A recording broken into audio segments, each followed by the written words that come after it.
Baby B, they say you're blooming and peaking. Thank you so much. Mabuhay ulit. Anong feeling? Malapit na? Oo, super malapit na. The countdown's on talaga. How different is it from the last time you joined to now? Super different. Really? There were no like public events last time. So I think the hardest thing for me was parang there was no practice in front of an audience. I see, yeah. So my stage fright didn't have the chance to really go. But this time, ang daming events, so it's easier naman to get used to it. Do you think it's gonna be tough to win?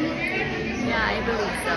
We're in a room full of incredible women, diba? So for sure, it's gonna be a tough time. Alright, good luck! Thank you. How are you, girls? Good. How are you? Swimsuit challenge done. Yeah. Up close. National done. costume National costume done. Runway challenge done. So what's next? More to go. Prelims. Prelims is next. Excited, nervous. How are you feeling? Well, for me, I'm just excited. We've been exhausted past couple of days, but we rested, and right now I feel more energized. Yeah. And ready to do more. How are you? I'm really excited. I feel like all of our hard work is finally going to pay off on prelims, and I feel like it's going to be sad because this little journey is almost coming to an end. Yeah, I feel the same way, but mostly I feel sad that we won't be able to see each other every day anymore. There's going to be a lot of tears. Yeah, because And Chelsea, because wherever it's been she very is. long. It's been a very long journey, and we Once developed a lot of once you've friendship. done this together, I think you're forever connected, right? Yeah. I don't know if that's a good or bad thing.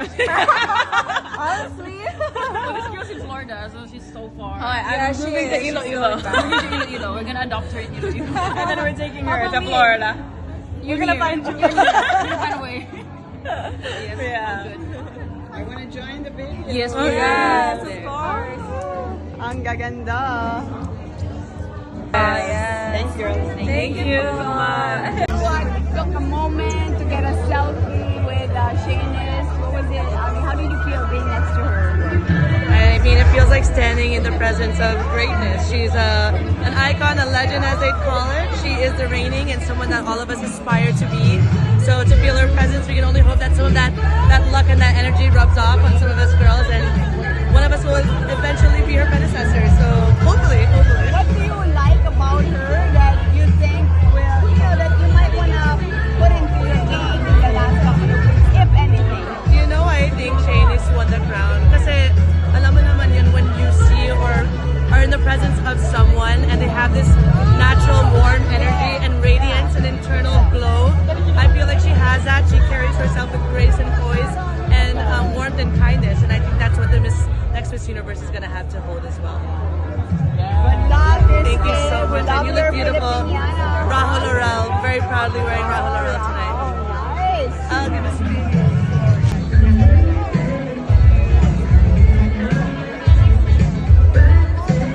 Parang Venezuela feel, no?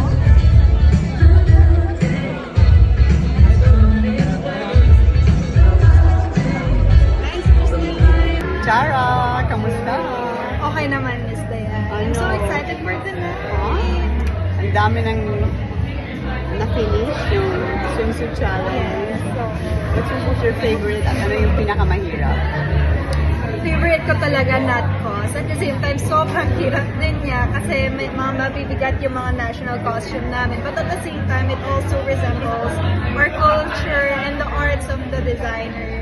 At yun naman ang importante, Miss Diane, to showcase your heritage. So ano bang nadarama mo? Like less than a month to go. Sa totoo lang, nakakakaba.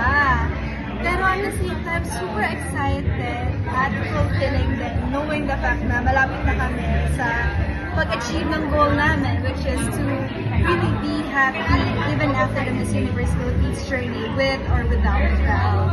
What do you feel you need to do to get into the top 5? Lahat? Huh? Lahat. Lahat ng effort, lahat ng dedication, lahat ng time na kailangan para lang mapatunayan na ako ang susunod yung Miss Universe Philippines 2024. Manifesting. Yes. Thank you. Wow, Zambales. Grabe. Ano yan? 19 na lang? Yes Waistline? po, it's 90.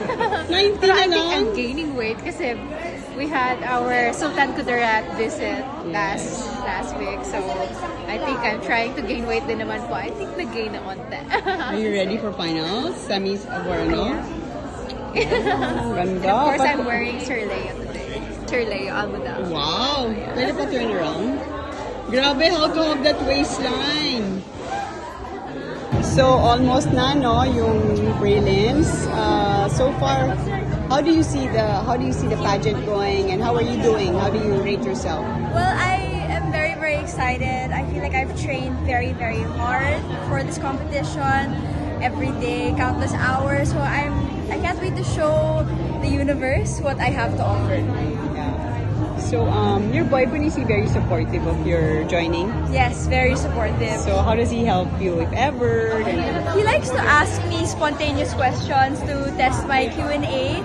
He also gives me a lot of fashion advice, surprisingly. But most importantly, he is such a big emotional support. So when I'm stressed, he's there to comfort me, and he supports me in all of my endeavors.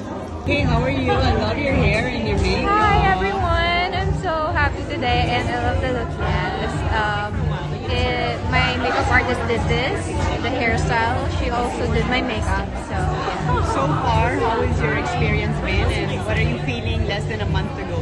Well, as one of the youngest candidates, I'm so happy to be here, and the experiences, the events, and all the places that we had is so wonderful. They are so welcoming, and the people, they have smiling faces.